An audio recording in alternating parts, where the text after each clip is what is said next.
Yeah, so this is an excellent question about the use of proteasome inhibitors as a primary therapy choice for patients with, with amyloidosis. And so typically, your goal in these patients is to recognize that even a little bit of light chain production is going to be bad for the patient. And we've been disappointed with ibrutinib in this setting, where we've seen continued production of light chains and lack of, even though we get hematological response, we have continued amyloidotic protein production. And so as a result, we've looked at alternative choices. Both bendamustine as well as proteasome inhibitors are effective in amyloidosis, AL amyloidosis. We've prioritized proteasome inhibitors only because the experience is much greater in Waldenstrom's disease with proteasome inhibitors in this particular setting. I think it's also important to recognize that if the patient is fit, one should think about transplanting these patients. Autotransplant should be considered in the patient with symptomatic amyloidosis, since your goal really is long-term, suppression of those toxic clones. Steve, do you want to comment on bortezomib versus carfilzomib versus ixazomib? Yeah, that's a good question, Rick. We've tried to avoid as much as possible the use of bortezomib because of the high rates of neuropathy, major neuropathy, and discontinuation. Carfilzomib has been very active. We certainly are concerned about the small chance of cardiomyopathy in this setting, but it has shown very high rates of response and even good progression-free survival. But bortezomib actually, when you look at our PFS data, actually is much better than even carfilzomib and even ixazomib. We've seen less neuropathy with carfilzomib and ixazomib, but I'm really stunned by how impressive long-term PFS data continues to show with bortezomib. And so weekly dosing is preferable. I would avoid twice-a-week dosing with bortezomib because we see just too much neuropathy. But as I said, in the setting of this disease, we've seen better progression-free survival. There's no head-on data, though, so one has to take that, into account. Subcutaneous or intravenous? Subcutaneous preferably, although there are people who will show very poor responses subcutaneous that you can salvage with intravenous. So I think it's reasonable to start with sub-Q. And if you're getting traction, great. If not, please consider intravenous, switching over to intravenous dosing. Dr. Coleman? Steve, what is the role of the toll-like receptors with the mutant MYD88? Is there any role for it, or is it just activated on its own? Yeah, no, that's a great question, Mort. So you still need the toll receptor as an anchor. The toll receptors are, pivotal for being an anchorage point, and probably TLR7 and TLR9 are important. Lou Stout has done some very nice work where he, ended up knocking down TLR7 and TLR9 to recognize that MYD88 function could be compromised. But you don't need signaling anymore by toll receptors to help enable MYD88 signaling. The acquisition of the mutation allows for self-assembly of MYD88, and it's that self-assembly and the ability to recruit BTK into the complex that allows for the NF-kappa B related signaling. But you still require that anchor. It's almost, think of it as almost a chandelier where, the lights get turned on, because of the mutation, but you still need something to keep it hung on the ceiling to cause the signaling cascades to occur. Do you know whether they're using CXCR4 antagonist in the treatment of CLL? Well, I think this is actually an area for us that is worthy of exploration because Nick Gerasi has done some very nice work, implicating overexpression of CXCR4 with ibrutinib resistance. And I think this is also, perhaps what we will learn from these studies is the opportunity to export, CXCR4 antagonists to even CLL. In Waldenstrom's, it's very interesting. If you don't have the mutation, what you see conversely in the patients that don't have it is that they tend to overexpress CXCR4. So there may be still a CXCR4 issue there, except that it's overexpression as opposed to an activating mutation. And just one brief commentary. I do agree that high-dose Imbruvica gets you across the blood-brain barrier, and it's good for Big Neil. But very often with these CNS symptoms, people are given high-dose steroids, and that's a surefire prescription for aspergillus. I think the NIH the NCI got themselves burned with that, and I just want to put out a warning to everyone who plans to use this for Bing Neo. Yeah, I think that's a very good statement. So avoid steroids with ibrutinib use. I agree with that. We have not seen, I mean, we've cared for a lot of people with Waldenström with ibrutinib. We have not seen aspergillosis except in one case, and that patient was also on steroids when he presented to us. So, you know, I completely agree with you, Mort. Dr. Allen? Thanks, Steve. Great talk, and I always learn a lot. And just a quick comment or a question. I guess, you know, LPL is this different populations of different cells and plasma cells, lymphoplasmacytic cells.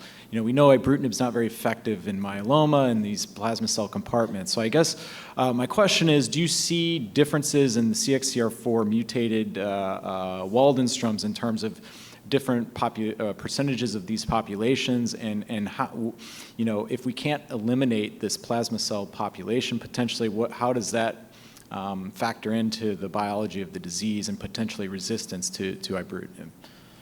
Yeah, no, I think you've asked a lot of good questions in that statement. First off, there is this LPL, which is not IgM secreting, and the vast majority of them actually do have the MYD88 mutation and can respond to ibrutinib or presumably perhaps other BTK inhibitors. So it is worth, when you have an LPL patient, even if they're not secreting IgM, you know, they could be IgG, IgA, or non-secretors or light chain secretors, to look for the MYD88 mutation. It'll also help you in some ambiguous cases to help separate it out from myeloma, because myeloma doesn't have the MYD88 mutation. So it's been a very good tool to help separate, you know, patients out. The CXCR4 problem is a little bit more complicated. You know, not every cell that has the MYD88 mutation actually has the CXCR4 mutation. It tends to be subclonal. And you can have frame shift as well as nonsense mutations, and these behave differently in the setting of ibrutinib. And so as we're moving along here, we're recognizing that the clonality of CXCR4, as well as whether you express the nonsense variant, which you know, occurs in about half of all patients and tends to be the virulent one, the one associated with hyperviscosity, that tends to behave much differently than frame shift patients. So the ones we really worry about are high clonality CXCR4 and patients that have the nonsense variant. At the back microphone. Thank you very much. Excellent presentation. So 2 questions regarding the use of rituximab in Waldenström's. So in the Innovate trial, there was not an arm, like on the same trial, there was not an arm with single agent ibrutinib. So I was wondering, since in CLL didn't pan out, you know, the activity of the important, rituximab we know is not that important.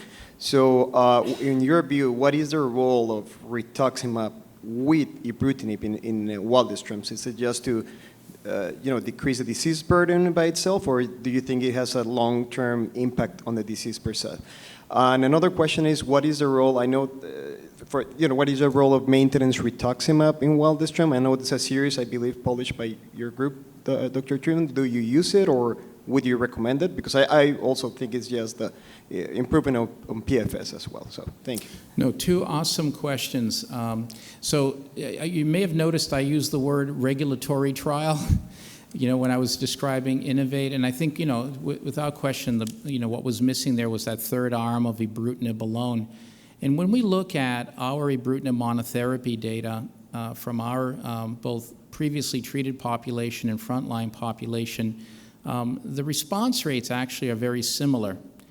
Even the depth of response very similar. So I don't think you need R. However, there is this one caveat. The people that have CXCR4 as well, they tend to have longer times to get to those major responses. And I was very impressed by the update that Christian Buskey gave, because instead of, you know, 7 months, 6 to 7 months to get to a major response with ibrutinib alone, in the CXCR4 mutated patients, now it was 3 months. So you're able to get patients into a response sooner with the addition of Rituxan, but that, you know, would be something I would reserve for the patients that are double mutated. For single mutation, I don't think you need Rituxan. You may be doing the patient a disservice because, Rituxan can actually affect IgA and IgG levels, suppress them, lead to sustained hypogammaglobulinemia. If you don't need it, you don't need it. Your other question about maintenance Rituxan is a good one. We tend to use it. This is based on a study that we did where we looked at the outcome of patients who got Rituxan-based therapy. We saw improvement in progression-free and overall survival with the addition of maintenance R. We do one infusion every 3 months for 1 to 2 years, but we check their IgG and IgA levels. We ask them if they're having sinus and bronchial infections. And so that's part of what we do to figure if we need to continue or we can continue maintenance R. One very important development, Rick, is I believe we are going to see the Rummel prospective study with maintenance R being presented at ASH this year. This is a very, very important study where patients got Benda R, and they were then randomized to either observation or R. And so I think this will be one of the highlights at ASH. Why don't we move ahead for the cases? So we have 2 cases for Dr. Treon to comment on.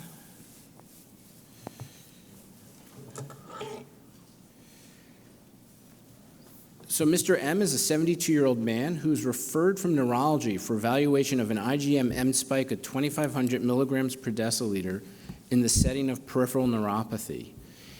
EMG performed demonstrates a sensomotory demyelinating and axonal process involving the lower extremities bilaterally. He reports numbness involving the soles of both feet, which does not interfere with ambulation. CBC is significant only for a hemoglobin of 11.8. So what additional evaluation do you recommend? So this is a very interesting case. It's important to be mindful that now somewhere between 20 and 25% of our cases are patients that are presenting with IgM-related neuropathy. The neuropathy associated with amyloidosis is much less common. In fact, it's quite rare. So most of the cases are going to be demyelinating that you'll see. It's also important to keep in mind that we also do see small fiber neuropathy as well. So the EMG becomes very, very critical. What we would want to see is if there's a demyelinating pattern, that would speak to the fact that this is somebody who probably has an anti-MAG or anti-myelin-associated glycoprotein antibody that's targeting the myelin sheath. And this person may very well have long-standing demyelination, so it'd be nice to know how long he has had the demyelinating process going on, because once you strip down the nerve, it then dies, and that's when we see axonal death. Now, axonal death can also occur if you have amyloid. So if I was doing a workup here for this patient, I'd want to know how long the neuropathy's been going on, and I might even consider doing a fat pad biopsy just to exclude the possibility of amyloid. Although here, I think that's quite remote. I think the more likely scenario is that he has truly an IgM demyelinating neuropathy. I would also check for anti-MAG antibody, anti-GM1 antibodies, which tend to be the more common demyelinating antibodies. You can test for those clinically. You can send those out. It's a very common laboratory test. And that would at least give us some sense of what the underlying pathogenesis is. In people that have no EMG findings and are complaining of fairly sporadic neuropathy, also consider small fiber neuropathy, and the management for that is quite different. So Steve, would you comment on the axonal versus the demyelinating nature of the neuropathy and the EMG findings? If we do see axonal drop-off, do we need to be concerned about other processes, or can we attribute that to the demyelination and the death of the axons? So if you saw in an EMG study pure axonal degeneration, I would worry about amyloid. If you see this kind of pattern where you see demyelination along with axonal death, degeneration, more likely the scenario here is that this person has had long-standing demyelinating neuropathy and that axonal death, has occurred. So seeing the demyelinating component to this is more indicative of an IgM demyelinating neuropathy.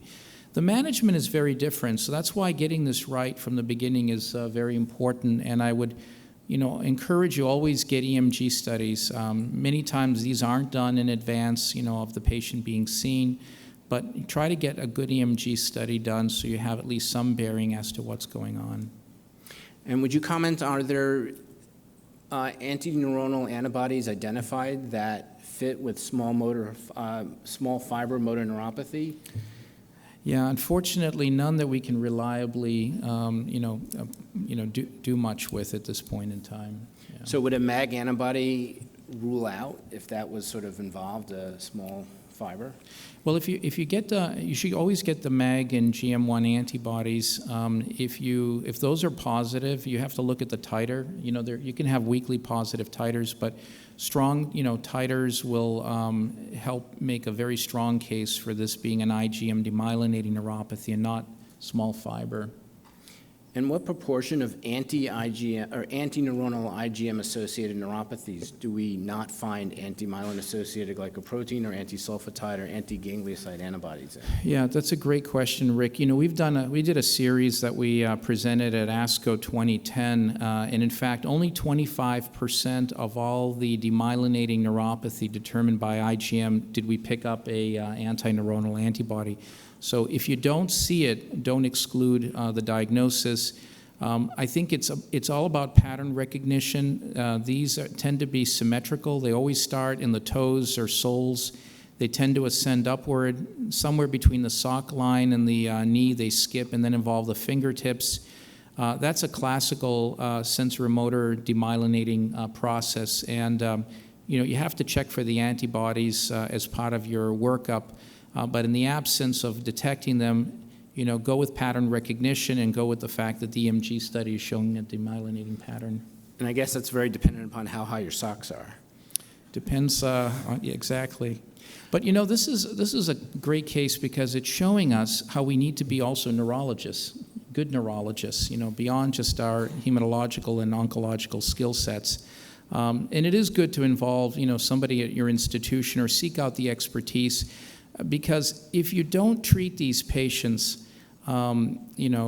correctly and timely, they will become debilitated. We have data that shows that, somewhere 8 to 10 years after this starts, the patients will become debilitated. And we have ways of actually improving their outcome with modern therapeutics. So what would you use as the indications for treatment initiation in this patient? This could very well be the harder of the two questions that you pose because, this is where a clinical skill set is important. Now, you're indicating here that he doesn't have any interference with ambulation, and that's a good thing. But the pace of the neuropathy would be something I would take into account. If the patient came and said to you, at a 3-month or 6-month interval that the neuropathy has further progressed, involving now, more areas that, there's, sensory deficits or sensorimotor deficits, you'd want to start treatment. You don't want to wait until this becomes debilitating. On the other hand, there are patients who have mild neuropathy and they see, minor changes over years. And so being able to tease that out is important in the treatment decision-making. And then how would you treat this patient when they did require treatment? All right. Well, this one actually might have become easier. If you had given me this, even a couple of years ago, this would have been a very difficult, question to answer. We've relied mainly on rituximab as a single agent, but this has actually not produced good results. The majority of patients will continue to show, progression of their neuropathy. To this we've added maintenance when we've seen some improvement, although you'll never get reversal of this neuropathy in the vast majority of cases. More recently, particularly for the moderate and severe neuropathy patients, we'll combine either bendamustine or now ibrutinib. We've seen very good activity with ibrutinib, even salvaging those patients whose neuropathy has progressed on Rituxan alone. So I think that, when you're looking at these patients, assess the gravity of their neuropathy, the pace of their neuropathy, consider combination therapy with either bendamustine or ibrutinib, And if they had already received rituximab, think about ibrutinib as a good salvage for these patients. All right. Any questions about that case before we move on to the second case? And also other BTK inhibitors, because I really do believe our field is going to be blessed with more BTK inhibitors. All right, so case number 2, Mrs. T is a 62-year-old woman who presents for consultation having been diagnosed with Waldenström's 4 weeks earlier. She had presented with a hemoglobin of 9.8 grams per deciliter, platelets of 100,000, and an IgM of 4,300. She reports no other symptomatology. Any additional evaluation that you would want at this time? Yeah, I'm presuming that Rick Furman has seen this patient. You've done a great, history on this individual. You've gone through the thorough review of systems. The only thing else that I'd be interested in knowing is if there's any CT findings for this individual. So do get, chest, abdomen, pelvis. Once in a while you'll see either bulky nodes that maybe not have been appreciated peripherally, or you may see extramedullary disease that you may become concerned about. Or, in many cases, we also have picked up secondary malignant events, which commonly occur with Waldenström patients. Okay, so bone marrow biopsy for diagnostic purposes. Do you Always do next generation sequencing, or do you specifically do MYD88 and CXCR4 sequencing?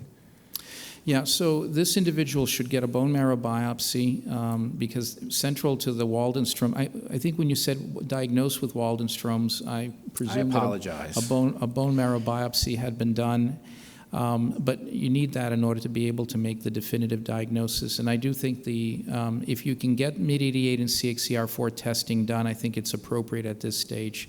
It will help you also prognostically. Patients who have MYD88 mutated disease, do better than those that have MYD88 wild type disease. They show, better survival. So I think you'll have some good prognostic information. You'll also be able to anticipate therapy when the patient becomes symptomatic. Both MYD88 and CXCR4, as you saw from the algorithms that we presented, can be very important in that regard. Do you ever obtain anti-neuronal antibody panels in an asymptomatic patient? Is there any predictive value? No. I mean, I would go, I'd be guided by symptoms. There are people like this that you're going to diagnose, and, they'll come to you 6 months, a year, 2 years later with neuropathy.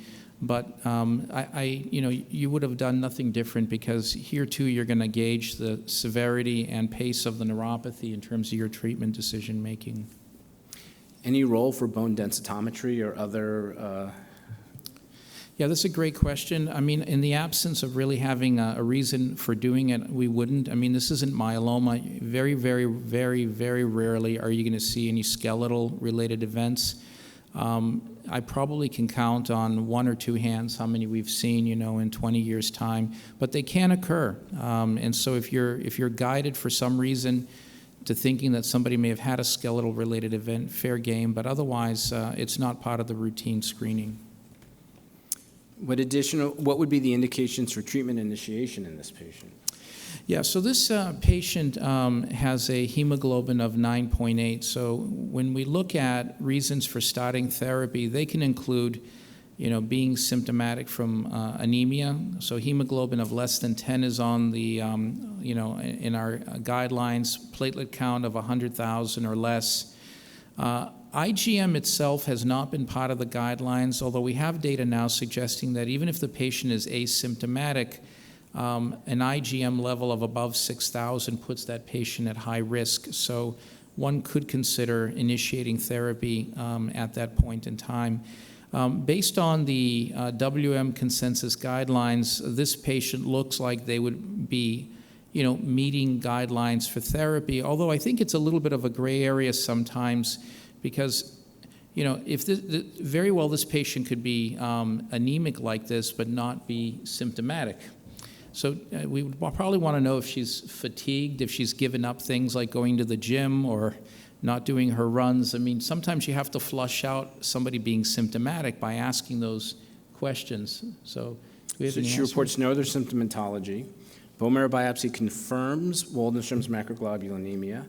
CXCR4 and MYD88 testing was not performed. So how would you treat this patient if she actually were to go on to treatment because of a rise in the IgM? So one more thing we'd want to do for this patient as part of our diagnostic workup with what you've said is, do we know how much involvement of the bone marrow? So the bone marrow is currently involved with about 50%, 50%. with a cellularity of about 80%. Yeah. So this is no surprise, given the fact that the patient is both anemic and thrombocytopenic, that they have a significant burden. We probably would want to tease out the anemia just a little bit more by asking if we have any iron levels. Is the patient iron deficient? Because you're going to think about that hepcidin story that I presented to you earlier. And why I say that is that, sometimes if somebody is, relatively asymptomatic and they're anemic, you can probably give them some intravenous iron and goose up that hemoglobin. And we've been able to do this in a number of patients because of, overcoming that hepcidin mechanism. So it'd be something I would be, just wanting to make sure, and also make sure the patient doesn't have cold agglutinins or warm antibodies to account for the anemia. So this is just general thinking in terms of how you'd want to manage somebody who's presenting with anemia with Waldenström, because there could be multiple mechanisms accounting for their, for their anemia. Now, so assuming the patient is having some compromise because of the anemia here, in terms of offering therapy, first thing, of course, we always think about is clinical trials. Talking to your, your colleagues and making sure and going on clinicaltrials.gov, because again, it's a fairly small population of patients, and it's important for us to do trials. And the trials today are actually very, very, very innovative. So I think it is important to keep those in mind. But other than that, I would really want to know what somebody's MYD88 status is before embarking on therapy. It would help me with treatment decision-making. I'd want to know about the CT scans to see if we have to be concerned about bulky adenopathy. And based on the algorithm, if they have the MYD88 mutation, we would probably consider ibrutinib-based therapy, or hopefully soon in the near future, other BTK inhibitor-based therapies. If they were also CXCR4 mutated, we might add rituximab as well, just to help make the response occur even sooner. And if they had bulky disease, then I would consider bendamustine-based therapy. And what about if the patient had cardiac dysfunction? Well, we'd want to know what the dysfunction really entailed. If this is somebody who has chronic AFib and is on anticoagulant, we'd want to know if this is somebody who's had paroxysmal atrial fibrillation in the past. That would be really helpful in terms of gauging the relative risk. So we're talking about a patient who's got a dilated left atrium and has had a history of paroxysmal AFib, who's currently in normal sinus rhythm and not on anticoagulation. Yeah. So here, you're painting a very good picture for somebody going into atrial fibrillation. I hope this wasn't selection bias for this particular presentation, but if it was, it's totally fair game, because this is the kind of decision making that we, go through, in terms of trying to figure out if a BTK inhibitor is appropriate for a patient like this. Now, we also have treated people on our clinical trials with this kind of scenario and have been able to medically manage them, and they've done well on a BTK inhibitor. Even people have had paroxysmal AFib in their past. So I think, in somebody like this who's relatively young, and 62 these days is young, being able to avoid alkylators and being able to avoid a proteasome inhibitor that could potentially, create neuropathy, would probably still sway me in favor of using a BTK inhibitor in this individual as my first choice. And I think if they develop atrial fibrillation and they've actually done very well on the drug, you try to medically manage the patient. And in fact, in the vast majority of cases, we've been able to medically manage the patient successfully. And does that mean getting them back into normal sinus and keeping them there, or just dealing with chronic AFib and anticoagulation? And Rick here continues to tighten those screws. Well, this is, again, why MDs are so important as part of the, factoring in how to care for patients in these kind of scenarios, because there will be a point where, you're going to look at the risk of this patient getting into trouble, on a BTK inhibitor, and you're going to say, well, look, we should talk to the patient about other options. But if somebody is, you've medically, tried to suppress their arrhythmia, you have to put them on anticoagulation, I still think you can continue the BTK inhibitor, and we've done that successfully. We tend to use factor, 10A inhibitors in preference to warfarin, but there's no contraindication to using warfarin. All right. Any questions from the audience? All right. With that, I'd like to thank Dr. Treon for a wonderful presentation. And I'd like to thank everyone for their attendance. Have a good night.